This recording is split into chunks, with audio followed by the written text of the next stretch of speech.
Assalamualaikum warahmatullahi wabarakatuh.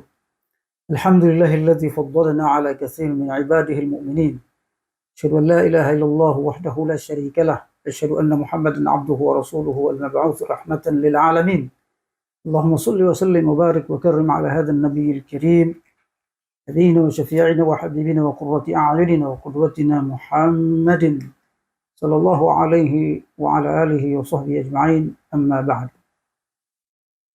Kita bersyukur pada Allah Subhanahu wa taala, kaum muslim dan muslimat, para shaimin dan shaimat atas semua nikmat Allah Subhanahu wa taala, termasuk memberikan kesehatan pada kita dan kesempatan pada kita untuk melakukan ibadah, laksanakan seluruh ibadah di bulan Ramadan yang penuh berkah dan penuh hidayah ini insyaallah.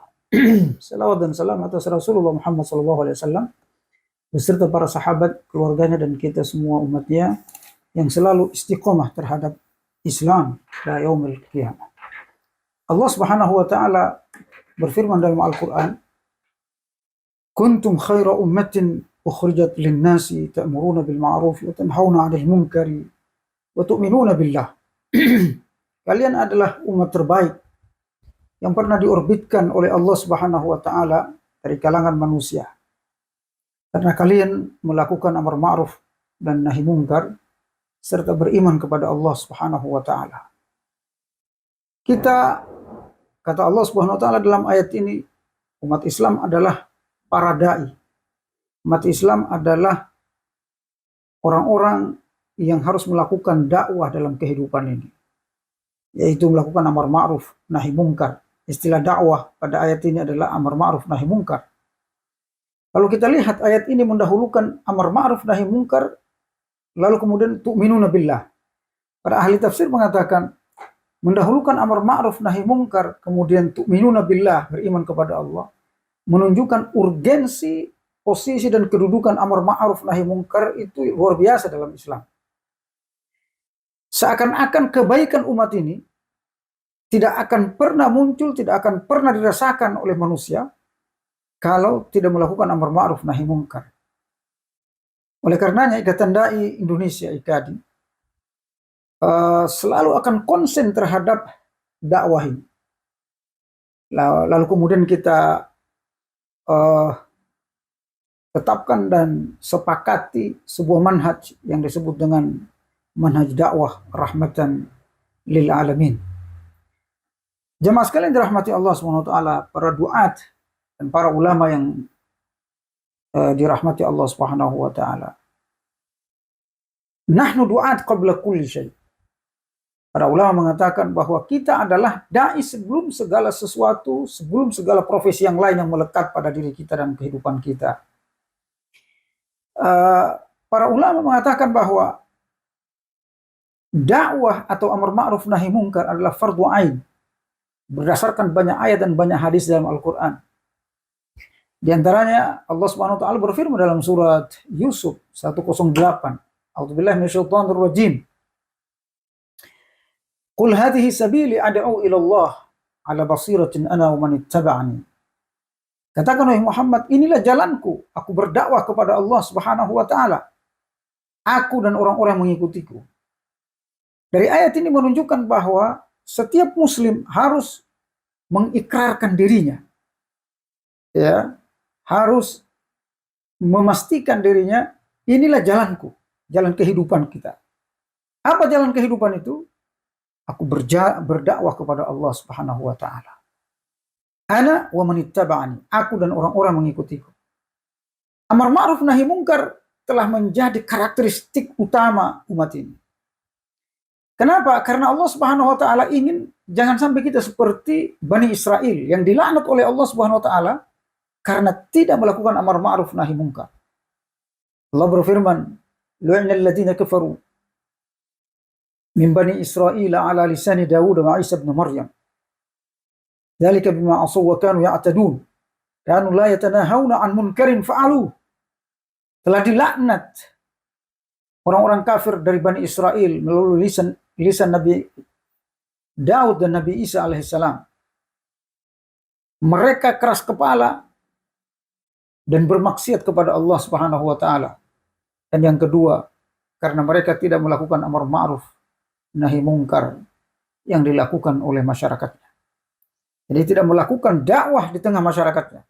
Mereka membiarkan kerusakan, kemungkaran, perbuatan keji, maksiat, merajalela dalam masyarakatnya, dan para ulamanya, para da'inya, para ustadznya, para mubalignya, orang-orang berilmunya tidak mencegah kemungkaran yang dilakukan oleh masyarakatnya.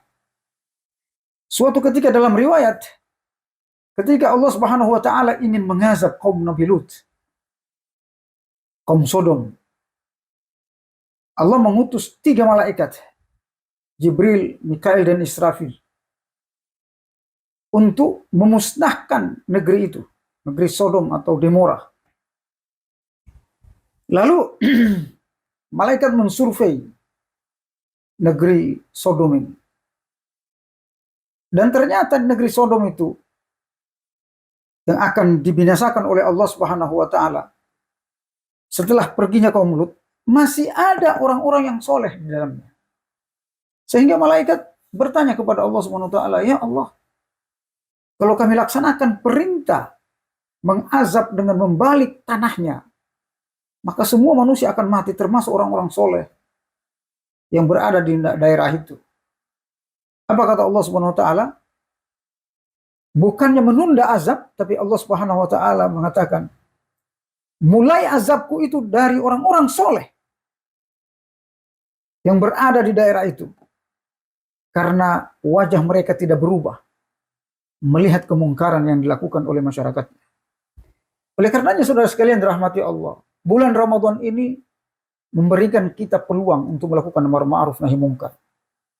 Para sahabat, para salafus soleh melihat atau paradigma mereka tentang Ramadan, bahwa Ramadan bukan hanya bulan ibadah, tetapi Ramadan juga menjadi bulan dakwah, bulan amar ma'ruf nahi mungkar.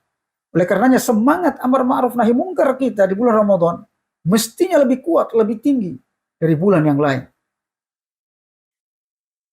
Allah Subhanahu wa taala menjelaskan dalam banyak ayat bagaimana Allah mengazab sebuah kaum ketika kewajiban dakwah ditinggalkan, ketika amar ma'ruf nahi mungkar dikesampingkan. Ya, Allah Subhanahu wa taala dalam surah Al-Anfal, "Wattaqu fitnatan la tusibanna alladziina zalamu minkum khassa wattaqullah." Bertakwalah, takutlah kalian kepada Allah Subhanahu wa taala, Allah yang akan menimpakan kalian azab fitnah, di mana azab ini tidak menimpa hanya orang-orang tertentu di antara kalian. Misalnya ada orang melakukan maksiat, ya, melakukan dosa, kerusakan, ya, kejahatan dan segala macam bentuknya. Lalu kemudian Allah mengazab kaum ini, orang-orang ini, kelompok ini, maka azab itu akan general sifatnya, akan merata sifatnya, termasuk mengenai orang-orang baik di antara kalian. Ini yang dimaksud ayat ini. Wattaqu fitnatan la tusibanna alladziina zalamu minkum khassa wattaqullah. Oleh karena bertakwalah kepada Allah Subhanahu wa taala.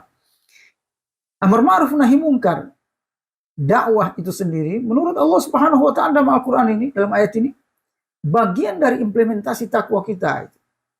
Tidak mungkin disebut orang bertakwa kalau dia tidak melakukan amar ma'ruf nahi mungkar. Tidak mungkin disebut oleh Allah orang beriman kalau dia tidak melakukan dakwah. Ya. Karena orang-orang soleh itu, ya, orang-orang baik itu, orang-orang kuat imannya kepada Allah, pasti tergerak hatinya, tergerak ruhnya, jiwanya untuk menegakkan yang ma'ruf dan mencegah yang mungkar. Jadi kaum muslimin yang sekalian dirahmati Allah, tidak boleh kita berpangku tangan, tidak boleh kita melepas diri dari maksiat yang dilakukan oleh orang lain. Makanya kata Rasulullah SAW, kalau kalian melihat atau menyaksikan kemungkaran, falyughayyirhu biyadi. Man ra'a minkum mungkaran falyughayyirhu biyadi. Siapa di antara kalian melihat kemungkaran, hendaknya dia cegah dengan tangannya. Fa illam yastati fa bilisani. Kalau dia tidak mampu mencegah dengan kekuasaan, dengan tangan, dengan tanda tangan, dengan kedudukannya, dengan fisik dia tidak mampu mencegah kemungkaran itu, karena menjaga keselamatan jiwanya, mengancam keluarganya dan seterusnya. Allah Subhanahu wa taala, Rasulullah SAW memberikan keringanan yang berikutnya. Fa illam yastati fa bilisan. Cukup dengan lidah. Cukup dengan tulisan. Akan tetapi kalau juga tidak mampu dengan lisan, fa biqalbihi wa huwa adhaful iman. Pilihan yang ketiga adalah dengan hati, dengan doa. Ya, dengan wajah yang mengingkari kemungkaran itu. Tetapi kata Allah, kata Rasulullah, wa huwa adhaful iman. Itu merupakan level yang ketiga, ini merupakan jenis iman yang paling lemah. Ya, tidak ada lagi setelah itu. Jadi tidak ada lagi setelah cara yang ketiga yang merupakan iman yang paling lemah. Tidak ada yang keempat.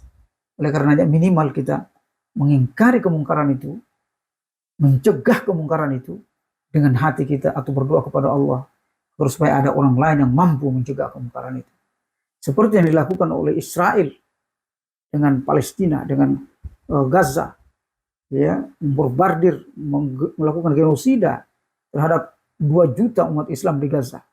Kita di sini tidak mampu melakukan apa-apa. Batas negara dan sebagainya tidak mampu, dengan beberapa macam alasan kita tidak mampu membantu mereka, tetapi minimal dengan hati kita, minimal dengan doa kita, minimal. Jadi kalau bisa dengan harta, alhamdulillah.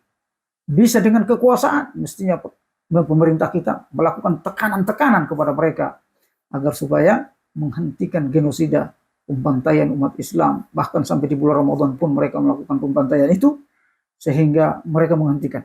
Tapi kalau tidak, kita berdoa kepada Allah. Oleh karenanya jemaah sekalian dirahmati Allah, kalau Anda sholat witir,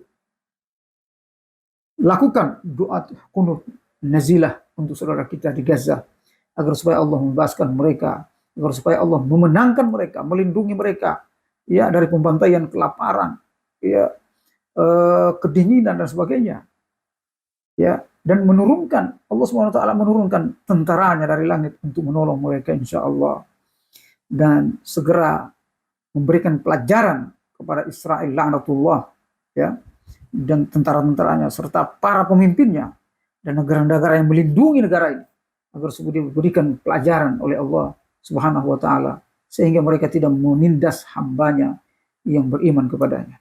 Semoga Allah Subhanahu wa taala memberikan kemampuan kepada kita untuk terus melakukan amar ma'ruf nahi mungkar dan dakwah di tengah masyarakat kita, khususnya saudara-saudara saya, para asatis, para alim, para kiai yang ada di Ikatan Dai Indonesia di seluruh Indonesia. Allahul musta'an. Billahi taufiq wal hidayah. Allahul muwafiq ila aqwamit thoriq. Wassalamualaikum warahmatullahi wabarakatuh.